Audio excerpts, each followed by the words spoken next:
We'll start off with Oliver Wendell. Let's see, some things you should know before you know that in 1755 there was an earthquake in Lisbon that swallowed pretty much the whole city. It was devastating. A shay is a buggy, like a chaise. Anyway, so have you heard, this is by Oliver Wendell Holmes, a time when poetry rhymed and scanned. Have you heard of the wonderful one-horse shay that was built in such a logical way? It ran 100 years to a day, and then of a sudden, but stay, I'll tell you what happened without delay, scaring the parson unto fits, frightening the people out of their wits. Have you ever heard of that, I say? 1755, Georgius Secundus was then alive, stuffy old crone from the German hive.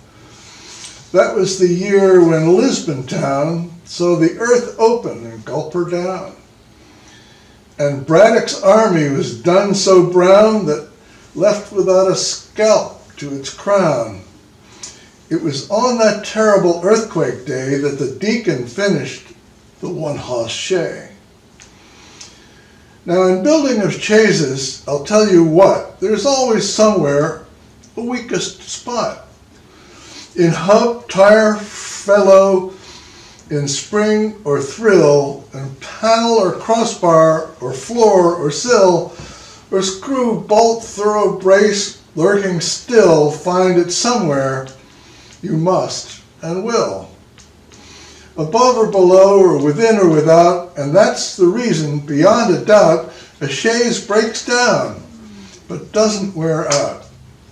But the deacon swore, as deacons do, with a I do yum and I tell you, that he would build one shay to beat the town and country all the century round.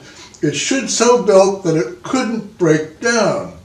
For, said the deacon, 'tis mighty plain that the weakest place must stand the strain, and the way for it to maintain it's only just to make that piece as strong as the rest. So the deacon inquired of the village folk where he could find the strongest oak that wouldn't be split or bent or broke, and that was for spokes and floor and sills. He sent for lacewood to make the thrills, and crossbars were ash from the straightest trees, the panels whitewood that cut with cheese, and last like iron for things like these, the hubs of logs from the settler's elm. Last of its timber, they couldn't sell 'em, and never had axe had seen their chips, where the wedges flew from between their lips, their blunt ends frizzed like celery tips. Step and prop, iron, bolt and screw, spring, tire, axle, and linchpin too. Steel of the finest bright and blue, thorough-braced basin skin thick and wide, boot top dasher from tough old hide, found in the pit when the tanner died. That was the way to put her through. There, said the deacon, now she'll drew. Do I tell you without guess that she was a wonder and nothing less? Colts grew to horses and beards turned gray, and the deacon and deaconess dropped away. Children and grandchildren, where were they? And stood and stout one-horse shay, as fresh as on Lisbon earthquake day. 1800 it came and found the deacon masterpiece strong and sound. 1800 and increased by 10, Hansom carriage, they called it then. 1820 came, running as usual. much the same, 30 and 40 at last arrived, and then came 50 and 55. Little of all we value here wakes on a mom on its 100th year, without both feeling and looking queer. In fact, there's nothing that keeps its youth. So far as I knew, but a tree and truth. This is a moral that runs at large. Take it, you're welcome. No extra charge. 1st of November, the earthquake day, there was traces of age in the one-horse shay. A general flavor of decay, but nothing local, as one may say. There couldn't be, for the deacon's art had made it like in every part, that there wasn't a chance for one to start, for the wheels were just as strong as the thrills, and the floor was just as strong as the sills, and the panels just as strong as the floor, and the one whipple tree neither less nor more, and the back crossbar as strong as the fore, the string and the axle and the hubs encore, and yet, as a whole, it's past a doubt, in another hour it will be wore out. 1st of November, 55, the morning the parson takes his drive. Now, small boys, get out of the way. Here comes the wonderful one-horse shay, drawn by a rat-tailed, ewe-necked bay. Hug up, said the parson. Off went they, and the parson was working his Sunday text.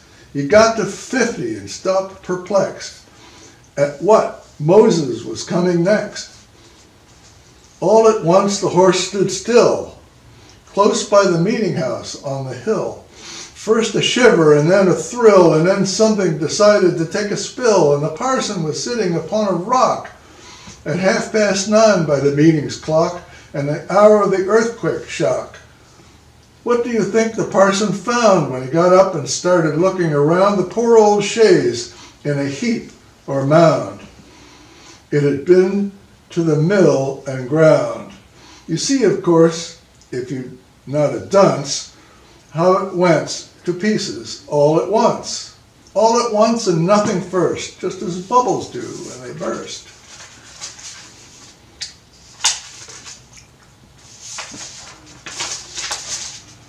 And end of the wonderful one-horse shay.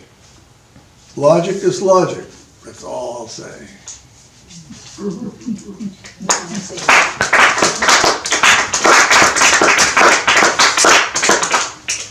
This next poem is by A. Milne, who does Winnie the Pooh, and I thought perhaps there are a couple of characters involved in this, and I thought perhaps I could get one of them is a rather fat little teddy bear, and I thought I could get the host to play this part. But it would seem like typecasting, I think. Oh. Anyway, a lesson for us all. A bear, no matter how he tries, grows tubby without exercise.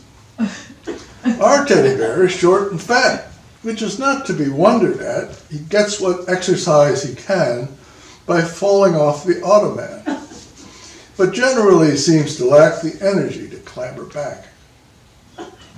Now, tubbiness is just the thing which gets a fellow wondering if Teddy worried lots about the fact that he was rather stout. He thought, if only I were thin, but how does anyone begin? He thought, it isn't really fair to grudge one exercise and air.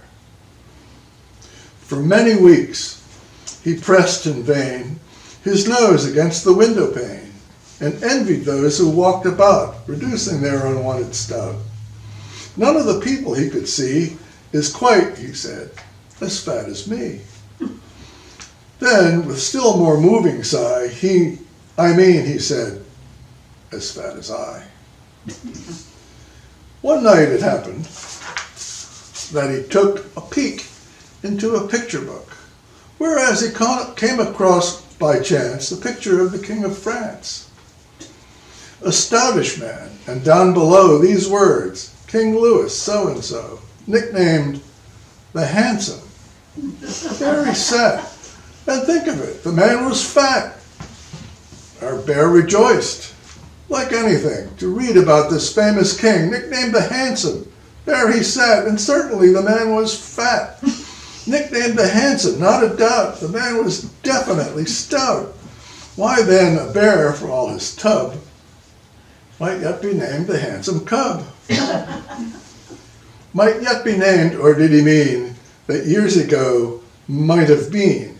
For now he felt the slight misgiving, is Louis so-and-so still living? Fashions and beauty have a way of altering from day to day. Is handsome Louis with us yet? Unfortunately, I forget. Next morning, noticed the window pane, a doubt occurred to him again. One question hammered in his head. Is he alive, or is he dead? Thus noticed the pane, he pondered, but the lattice window, loosely shut, swung open. With one startled "oh," our Teddy disappeared below. There happened to be passing by a plump man with a twinkling eye, who, seeing Teddy in the street, raised him politely to his feet and murmured kindly in his ear soft words of comfort and of cheer. Well, well, allow me, not at all. Tut, tut, a very nasty fall. Our Teddy answered not a word. It's doubtful he even heard. Our bear would only look and look, the stout man in the picture book. That handsome king, could this be he, this man of adiposity? Impossible, he thought, but still, no harm in asking. Yes, I will. Are you, he said, by any chance, His Majesty, the King of France? The other answered, I am that, bowing stately, and removed his hat. Then he said, excuse me, with an air, but is it Mr. Edward Bear? And Teddy, bending very low, replied politely, even so. They stood beneath the window there, the king and Mr. Edward Bear, and handsome, if a trifle fat, talked carelessly of this and that, and then said His Majesty, well, well, I must get on, and rang the bell. Your bear, I think, he smiled, good day, and turned and went upon his way. A bear, no matter how he tries, grows tubby without exercise.